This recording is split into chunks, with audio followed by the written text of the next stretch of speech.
وقال ربکم ادعونی استجب لکم۔ رسول اکرم صلی اللہ علیہ وسلم نے اپنے صحابہ کو بنی اسرائیل کے 3 آدمیوں کا قصہ بیان فرمایا۔ بہت سبق آموز قصہ ہے،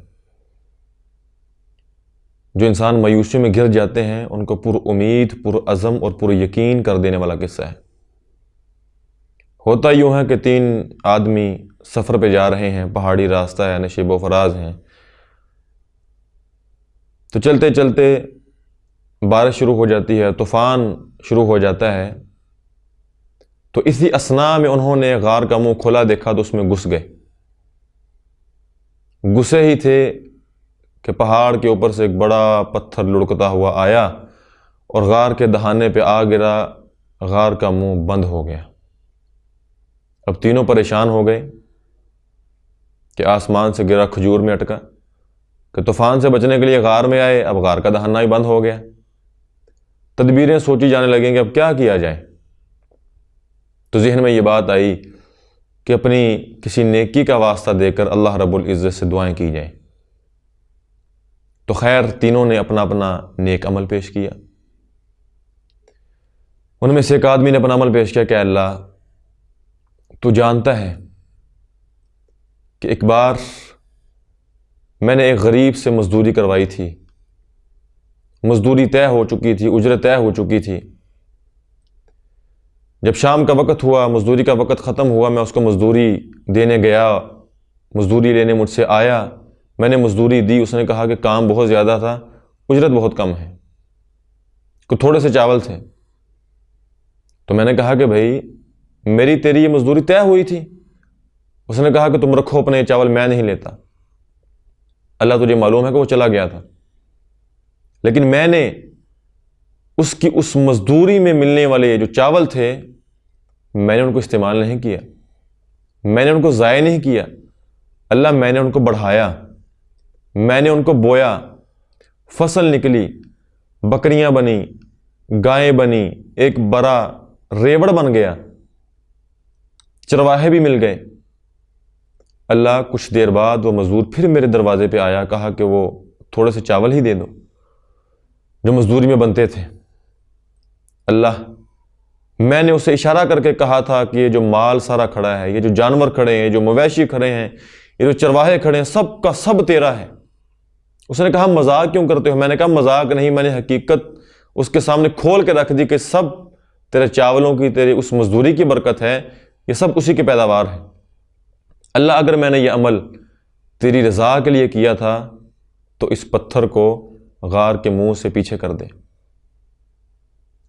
وہ بھی آدمی دعا کی۔ دوسرا آدمی آیا، اس نے کہا اللہ تو جانتا ہے کہ میں بکریاں چراتا تھا، چرواہا تھا۔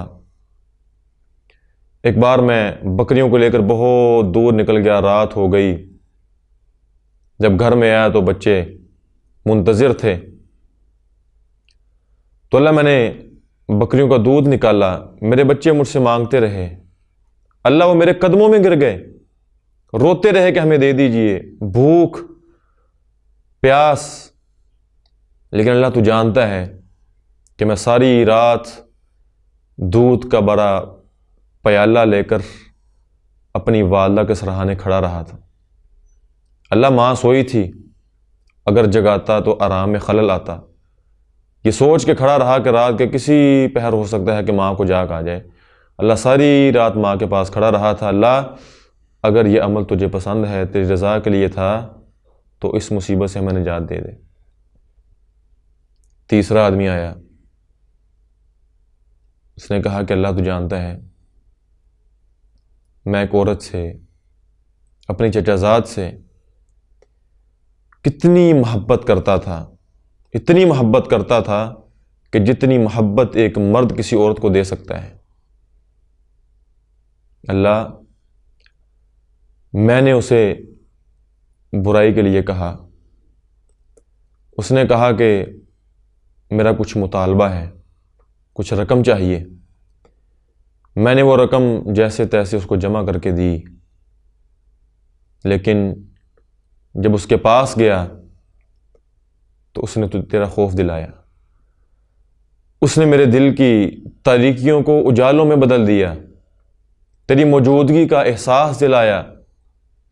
اللہ میں نے تیری خاطر اس برائی کو چھوڑ دیا، رقم بھی دے دی، برائی کو بھی چھوڑ دیا۔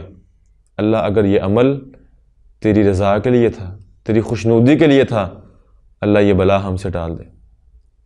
تینوں نے اپنی اپنی دعا کی، اس دعا کی برکت سے نیک اعمال کی تاثیر میں وہ پتھر غار کے منہ سے سرکا اور غار کا منہ کھل گیا۔ حاضرین، نیکی کی اپنی تاثیر ہوتی ہے، گناہ کی بھی اپنی تاثیر ہوتی ہے، ہر چیز کی اپنی تاثیر ہوتی ہے۔ انسان اگر نیکیوں کے راستے پہ چل پڑتا ہے تو اللہ رب العزت دنیا میں اس کے نتائج اس کو دکھا دیتے ہیں، دنیا میں اس کے نتائج اس کو دکھا دیتے ہیں۔ نماز کے اثرات ہیں کہ ان الصلاۃ تنہی عن الفحشاء والمنکر، نماز ایک نیکی ہے، فائدہ یہ ہے کہ برے کاموں اور بے حیائی کے کاموں سے روکتی ہے۔ روزے کا فائدہ یہ ہے، نیکی ہے، الصیام جنہ، انسان کے لیے ڈال بن جاتا ہے۔ اسی طرح ہر نیکی کی کوئی نہ کوئی تاثیر ہوتی ہے۔ ہماری عبادات میں تاثیر کیوں نہیں؟ ہماری عبادات میں وہ اثر کیوں نہیں؟ وہ تاثیر باقی کیوں نہیں؟ کیونکہ ہم دل جمی کے ساتھ عبادات میں مشغول نہیں ہوتے۔ ہم عبادات میں سے محض عادتاً گزر جاتے ہیں۔ عبادت کا جو اصل تصور ہے وہ تصور ذہن نشین کر کے ہم عبادت کے لیے کھڑے نہیں ہوتے۔ اگر آج بھی ہماری عبادات کے اندر حقیقی روح پیدا ہو جائے تو ہمیں عبادات کی تاثیر ہمیں زندگیوں میں نظر آنی شروع ہو جائے گی۔ اللہ سے دعا ہے کہ اللہ تعالی ہماری عبادات کو پر اثر، پر تاثیر اور پر مغز بنا دے۔ وما توفیقی الا باللہ۔ الذین آمنوا وتطمئن قلوبهم بذکر اللہ